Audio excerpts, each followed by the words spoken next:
Welcome. Hello there. Welcome back to another Cat Chat with me, Brad Wellborn, LC Sports Information Director, as we're talking men's hoops once again with Coach Reni Mason as the guys coming back from a tough little trip into East Texas, but a big, in a lot of ways, win last night over Belhaven. We'll get into all that real quick. But first, Coach, talk to me about the trip to Laterno and ETBU. Two games that definitely we could have won, certainly. I think it's one of those deals where, at least from my perspective, from watching it, that we just got unlucky against ETBU. They shot crazily well in the whole game, second half especially. And then a Laterno game that was down to the wire, very easily could have won that, just didn't happen on this occasion. Well, I told you a week ago that depending on how we performed on their home floor, we could come back 0-2 on that road trip. And we did that. I thought our guys competed very hard, but we've got to do a better job of understanding the moment, understanding the caliber of teams that we're playing. I thought we gave great effort, though. We just couldn't get stops when we needed to get stops. One of the staples of our season, we've been able to guard the three-point line very efficiently. We've been able to defend very well. We didn't do that very well in this contest. They shot at a very high clip from the three-point line. On Thursday night at ETBU, I thought there were opportunities for us to stretch our lead a little bit in the second half when we went up 8. We hit a cold spell. Didn't think we carried out our scout very well. And when you play against good teams like that are hungry, they've had some tough losses themselves, but yet Curran and his group continue to push through, and they were able to come away with a win. On Saturday at Laterno, felt that we had a good game plan. They shot at an extremely high clip.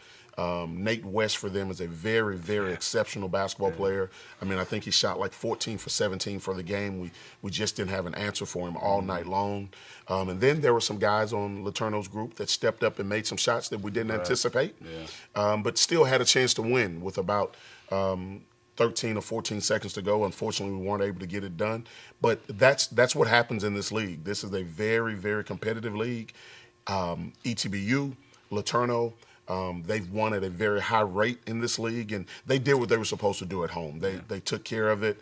Very, very tough losses for us, though, because we could have separated a little bit from the pack in that road trip, but it didn't happen. And so we've got to continue to go, and we still had to show up last night to play. Yeah.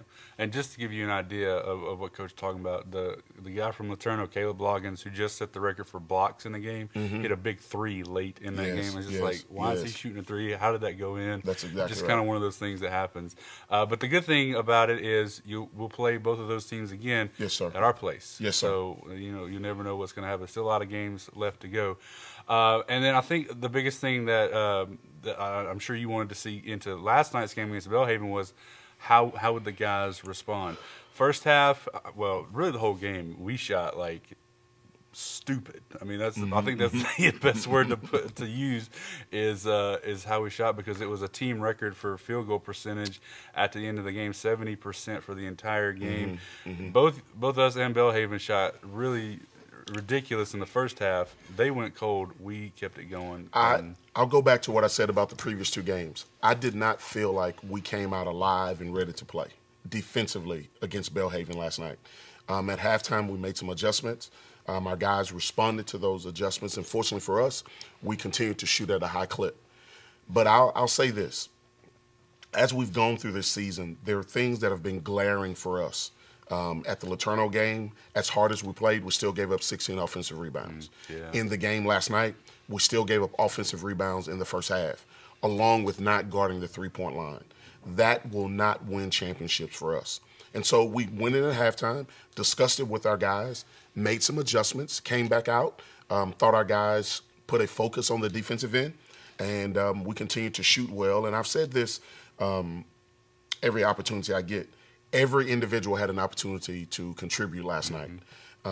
That's always a coach's delight for players that have decided to choose your institution to have an opportunity to be successful. And that's what the game did for us last night. It's kind of difficult sometimes not to play the score, but I thought our guys for the most part did a good job, even though the margin was was out of reach there late in the second half. Yeah. And, we could talk about that, a lot of different things about that game, but especially the second half. And I noticed, looking back on it, because while I'm doing stats, it's kind of hard, but the shots were much more contested for Belhaven in the second half than they were in the first half. And I think that speaks to why they went 1 for 11 and 5 for 30 in the entire half. Well, I went in at halftime, and they were 11 for 15 from three-point range. And we felt as a coaching staff that we did not contest shots. Right. I felt that we were very soft getting over screens and things of that nature, and I expressed that pretty candidly at halftime and thought we did a much better job contesting in the second half. Some guys that stuck out in the second half for me that did some things, Jacquez Coleman shot the ball extremely well. I thought our freshman Bailey did a great job. There were a couple possessions where he looked like a basketball player in the sense that he took control. Very, very impressed with the progress that Travis Schultz has made for us in terms of how he calms us and things of that nature. And then those guys that are staples for us, they did what they normally do. But very impressed with our guys not playing the score and trying to do what's asked of them from a team standpoint. As you say it, this conference race is still wide open. We've got a big game on Saturday against UT Dallas, playing for first place. This late in the season, really couldn't ask to be in any other situation. Still got a lot of work to do. It's still a lot of holes to fill. But as a coach, overall, I think I'm pleased with our guys being able to bounce back after 2 tough losses. I'll say this for our group. I always wonder if winning and losing matters. After our game at Laterno, I knew for sure that losing mattered. And it's how they came out and approached practice the next 2 days. And so good for our guys to be able to respond the way that they did. You mentioned it, and we'll talk about it just real quick here. Saturday, UT Dallas, like you said, there's 3 teams with almost the exact same record sitting at the top of the ASC East. It's us, it's Dallas, and it's Laterno.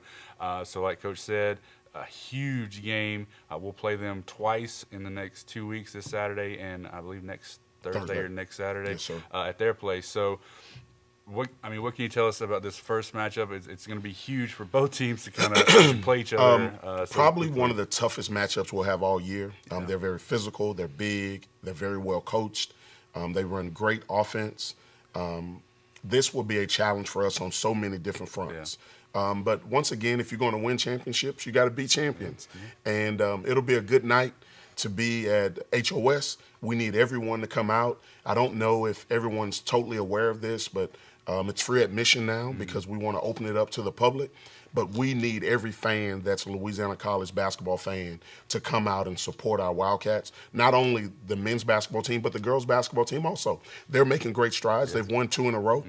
They've done a great job with Coach Matt Lobato in his first year. But we need everybody to come out and support us on Saturday. This is the stretch run for us, and we need all the help we can get. But we're excited, and we'll be prepared. You could tell the energy in the gym last night. We had a bigger crowd. Students were back on campus for the first game, so definitely keep that going. Saturday, 3 o'clock, roughly right after the women's game, the guys, the guys will tip off in a huge ASC East matchup against UT Dallas. I'm not even going to tell you that the links will be available on the website, so you have to come and watch it, right? But you can keep up with the stats while you're in the gym, so that'll be good. Coach, congratulations again. Big win last night. Keep it going for sure, and we'll talk to you again next week. Thanks, B. Cat Chat. We'll see you then.